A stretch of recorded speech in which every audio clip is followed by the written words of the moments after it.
All right, good morning, good evening, good afternoon, ladies and gentlemen, citizens of YouTube. This is Pastor Dowell. People definitely have been listening to me, and I want to make a comment here based on our understanding of sovereignty and what it means to be free. Now, listen to me very closely, because you know I'm going to contrast everything with what the scripture says, all right? Now, we all know that the Israelites, my ancient people, were in captivity. And matter of fact, we've been in captivity for a very long time. We were in the Mizraim captivity, or the Egyptian captivity, the Assyrian captivity, the Babylonian captivity, the Greeks and the Roman captivity, the Medes and the Persians captivity. Actually, the Medes and Persians came before the Greco-Roman captivity, but you understand, now we're in the European, Arab, Jewish, American captivity. We have been in slavery for a very long time. Now, listen to me closely, all right? You have biblical figures, Shadrach, Meshach, and that bad Negro. You had Daniel. You had Jeremiah, who got taken into Babylonian captivity. He was actually protected by the Babylonians. But you think about these people. They had names that was given to them by their captors. They already had their Hebrew names. But then they had names that they functioned in the society of their slavery with.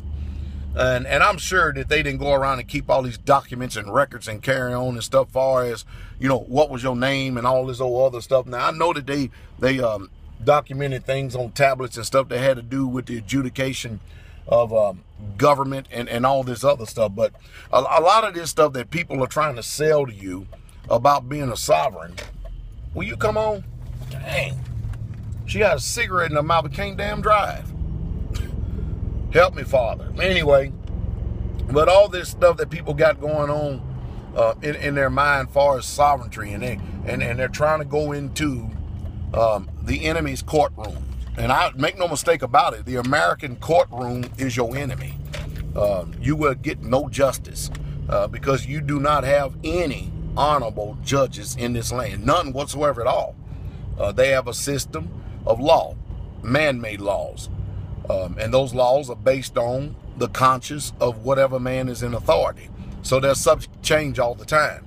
The laws of Yahweh, they don't change. They're the same. Yesterday, today, and forever, and they stay the same. What he says to one, he says to all.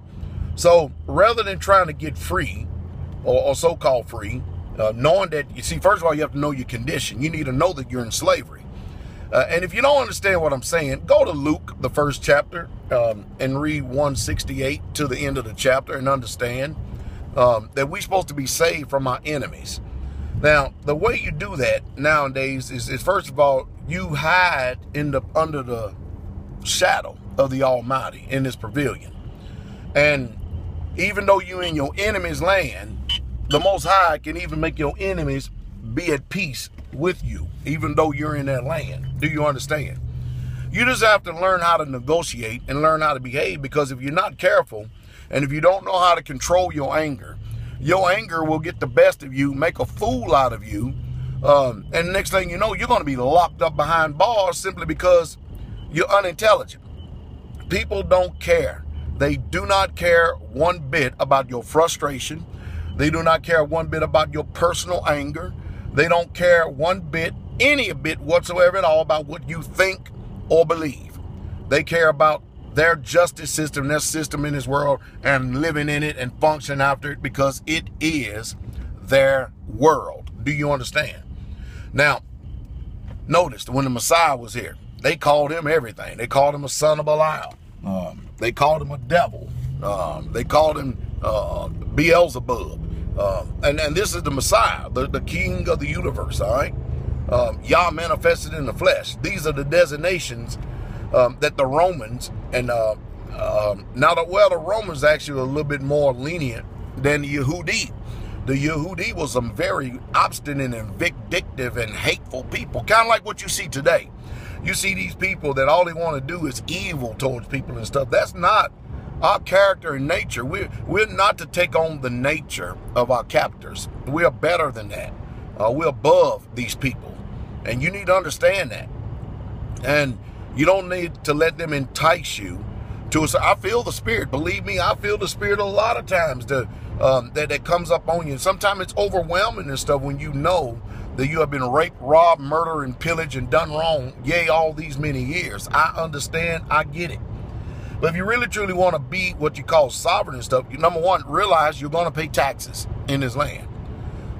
They corner the Messiah and his disciples. Hey, well, where's your taxes at? He went and told them, go out there and get that fish and get the money and pay them taxes so we can shut these folks up. So we are not to put down eternal roots right now in this kingdom that is being controlled by Satan. Do you understand? We are in exile to the Most High Yah right now. We're in exile. And we are strangers and pilgrims on this earth, just passing through until the king comes and establishes his kingdom. Then we will be ruling. Then our laws and our statutes and commandments will apply. But right now, the laws and statutes and commandments only apply to you that are little sanctuaries, little individuals, little bitty places where two or more gathered together in his name, there he's in the midst. And that two or more is more than just two or more. And your family don't count as two or more. There has to be other Israelites around you. That's where strength comes from. And you develop a support base. You develop a good mutual assistance group to where you have a genuine love and a genuine care for each other. Knowing that you're here in your enemy's land and you're just trying to negotiate to get out of here with faith intact, to be able to keep it until the end. But if you're going to waste your time and waste your money to try to learn this system, to go in their courtrooms and expect justice, all you're going to receive in the end is just bitterness. You're just going to end up bitter. So concentrate more on sanctifying yourself. Concentrate more on separating yourself. Concentrate more on coming out of her. That's the sentiment. It's written in the Tanakh. It's written in the Torah. It's written in the Baruch Hadashah, or what you call the New Testament. That's where your concentration need to be. You're in the world, but do not be of the world. Am I making any sense to anybody out there?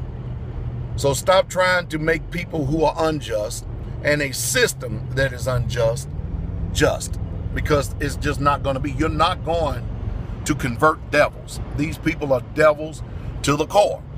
And they have their own value system based on what they have amassed in their own mind. Do you understand? So we that are Israelites, what you need to do is learn how to live a quiet and peaceable life, separated. Now listen to me very closely. If you really truly want to exercise sovereignty in this land, just don't go get their license in areas you don't want to function in. Is that making sense? Don't go out there and get a marriage license if you want to be bound by some stupid, idiotic woman that may walk out on you one day. And then make all these demands of you, because if you're not in their system and you don't have their paperwork, then they can't bind you. Do you understand? Function outside of the system and stuff. Now, if you want to drive, go get their license and stuff so that you don't have to continue to keep paying these extraordinary fees. In other words, use the system for your advantage. Just use it. Use it for your advantage and don't allow it to use you.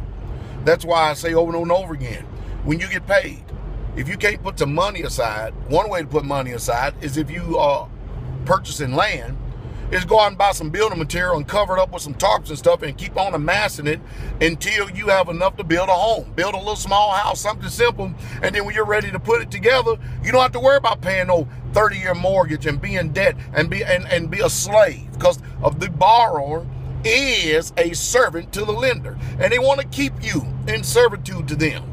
They want to keep you. We have austerity measures. They're going to put the screws to us.